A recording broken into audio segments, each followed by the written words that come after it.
Good Tuesday morning. Did you stay up to watch the comeback? I did not. I couldn't do it, but I am fully prepared to talk about the game because it's 2022 and you can watch highlights these days. An incredible comeback, the biggest in championship game history in the tournament as Kansas wins the national championship over North Carolina, erasing a 16 point deficit in the game. Exciting stuff if you were able to stay up past midnight. If not, well, you can see it anywhere you want. And what a great week this is. What a great week. Even though it's going to be raining and disgusting out, we've got baseball starting on Thursday. We've got the Masters starting on Thursday. We got the national championship game to talk about this morning. All for you on a jam-packed show. Good morning, Boomer. How are you? So, good morning, G. So, a blue blood team, Kansas, ends up winning the national championship, and Bill Self must have read the guys the riot act at halftime because they came flying out of the locker room and started to chip away at that 15-point deficit, the largest deficit in the history of the NCAA championship game for a team to come back from. So, I have to tell you, North Carolina played great. It was a 9-0 when the game started.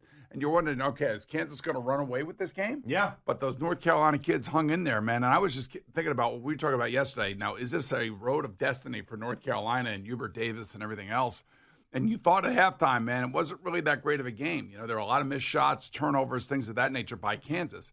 But whatever Bill Self said at halftime, whatever he told his players, they came like they were shot out of a cannon. Well, the last time he won a national championship, they were down 9 with 2 minutes to go.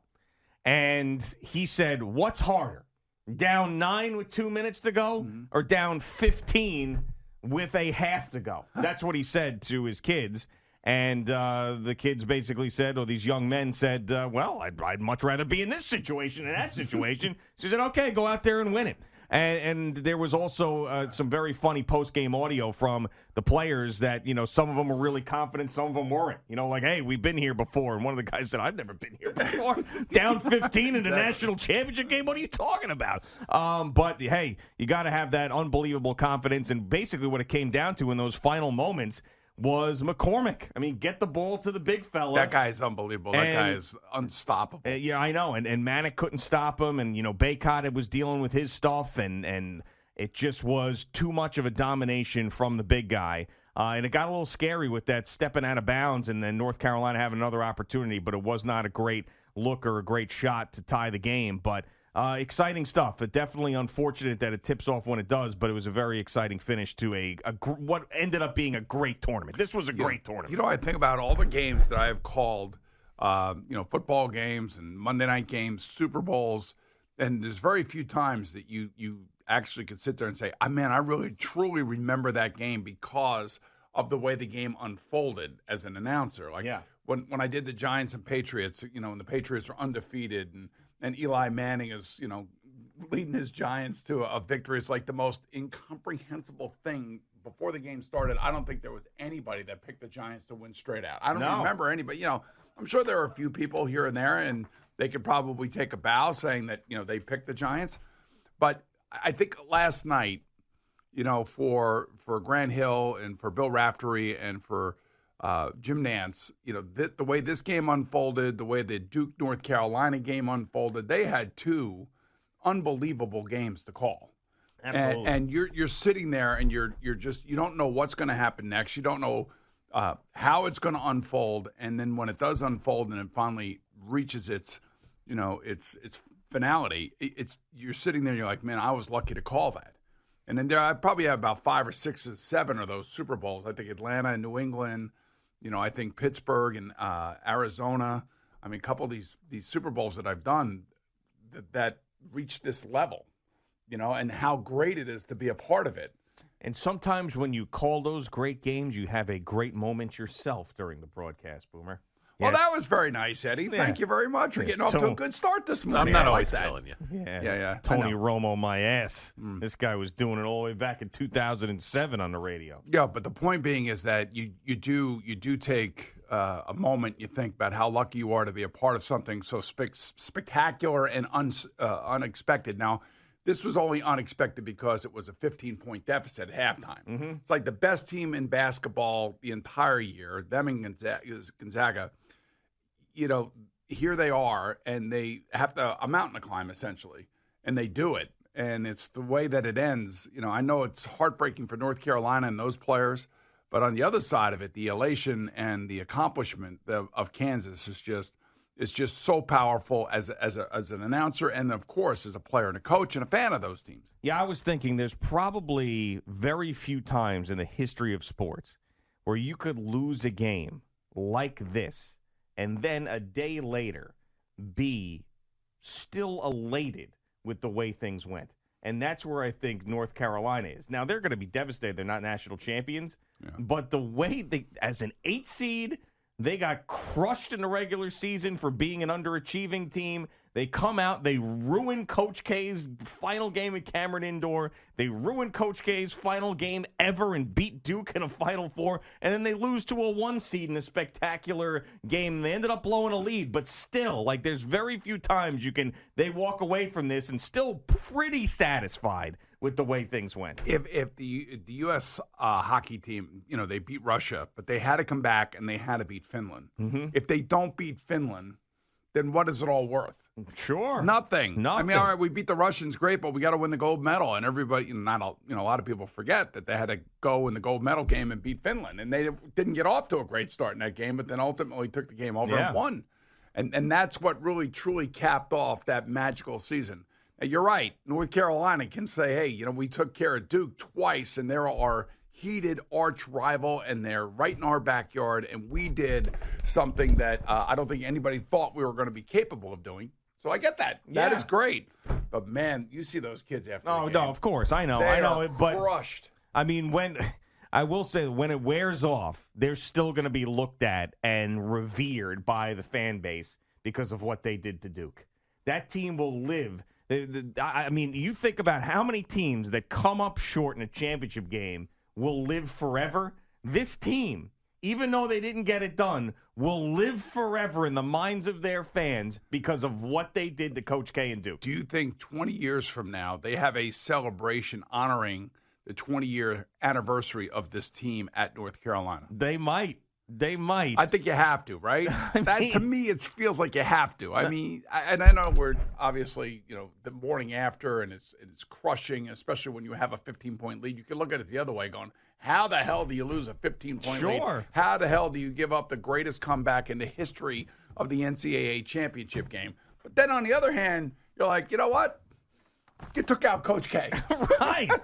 I mean, wouldn't you rather? I mean, if you were given that opportunity, like, all right, you're going to lose in the national championship game, but you're going to take out Coach K in the process and beat Duke in a Final Four game, you're like, okay, I think I'd sign for that. I went on that golf trip to the Dominican, right? So one of my best buddies in the whole world is a KU graduate. He played quarterback there.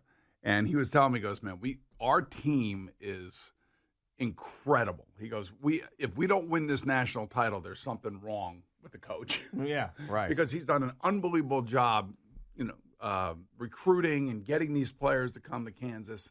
And this team is poised to win a national championship. And they did. And he was right on, man. He was right on. I was going to text him last night at halftime, but I didn't want to get involved in that because then it would have been like, 10 texts out. Then I would have stayed up and watched the whole thing. Well, I mean, and they're down 2 at halftime. You don't want to be that guy, who's reaching out when they're down. But a great tournament and a great finish, and it was exciting stuff and provided some of the best storylines that I can remember in recent memory in tournament lore, with St. Peter's going to the Elite Eight. The Duke North. I mean, this is history. How about Baylor, North Carolina? That game. Yeah, that game North was Carolina incredible. Almost lost an 18-point lead there. That's right. There was an 18-point lead there. So it's not like North Carolina hasn't had this happen to them. Baylor almost came back. I know. It game went and into overtook overtime. them. Yes. And everybody thought in overtime that Baylor was going to win because they came all the way back, and North Carolina dug deep and somehow found a way to win. But you had unprecedented stuff happen.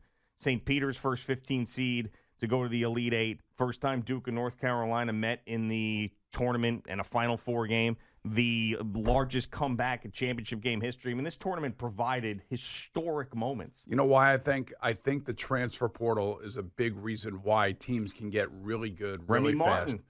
I mean, so he came from Arizona State, and he was dominant at times. I mean, had a huge, you want to call it a block, but a huge defensive play late in this game. He was all over the place, big threes. I mean, this is a guy who left Arizona State and was like, I want to win a national championship, and I want to go to Kansas and do it, and he did.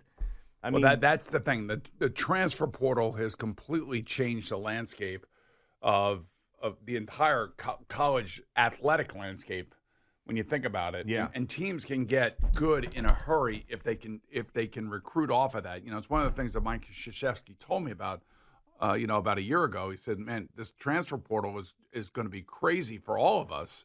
And, now not only you're recruiting the high school kids, you now have to recruit the transfer portal. Yeah. And you got to know who these kids are and whether or not, they're going to fit your system or, are they, and why are they in the transfer portal? What's the reason for it? Well, Remy Martin said he wanted to win a championship. All right, that's his specific reason. Other guys get in trouble. Other guys don't go to class. Other guys bail out. Whatever the situation may be. Yeah, I don't know his whole story, but I mean, that's I'm what not saying said. that's what he did, but I'm just saying you have to kind of investigate all of that to make sure you're getting the right guy. Right, absolutely. And that's what I say. Like, if you're a college coach and you get this 5-star recruit coming in, and he's got the NIL endorsements and all that other stuff, and then you get him in and you put him in pads. Now, I'm talking about football, and you just see the kid is just not mentally and physically ready yet, because it's a big jump going from high school, no matter who you are, from high school to college. And you say, you know what, we're not going to play him for his own safety, and the kid thinks that he should be playing and doesn't realize that there's a very good chance that he may get hurt, and the coach may say, look, man, you need another year, and then you're going to start.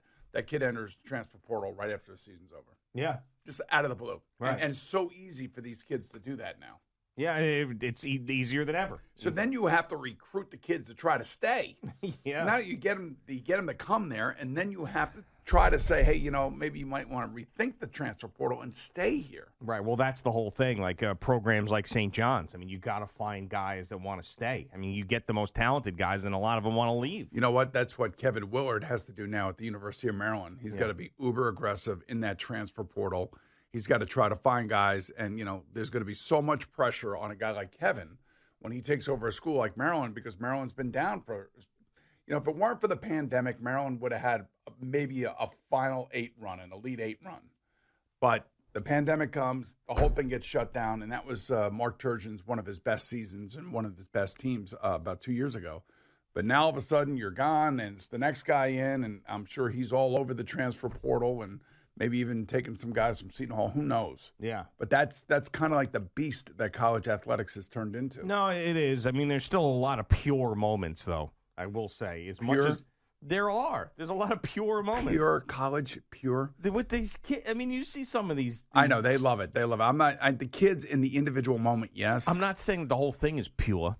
I'm saying that there are some pure moments. Like with St. Peter's. I mean, that felt pure to me. That's kind of pure. Yeah, it was kind of pure. All right, I'll give you that purity on that one. Yeah, and then just. But let's just pump the brakes, take a step back. There's a couple pure moments. Most of these kids all have people in their lives telling them how great they are, and this is what they should do, and this is why they should go there. I mean, they axed that guy down in LSU because they caught the coach talking about how we got a great package for this recruit. Oh, I know. I mean, of course. That's how pure everything is. No, it's not. I said some pure moments. I'm not saying that some college purity, athletic, not a lot of purity. I said the point was there was still some pure moments in collegiate athletics, and in a very dirty world. My point was there's still some pure moments.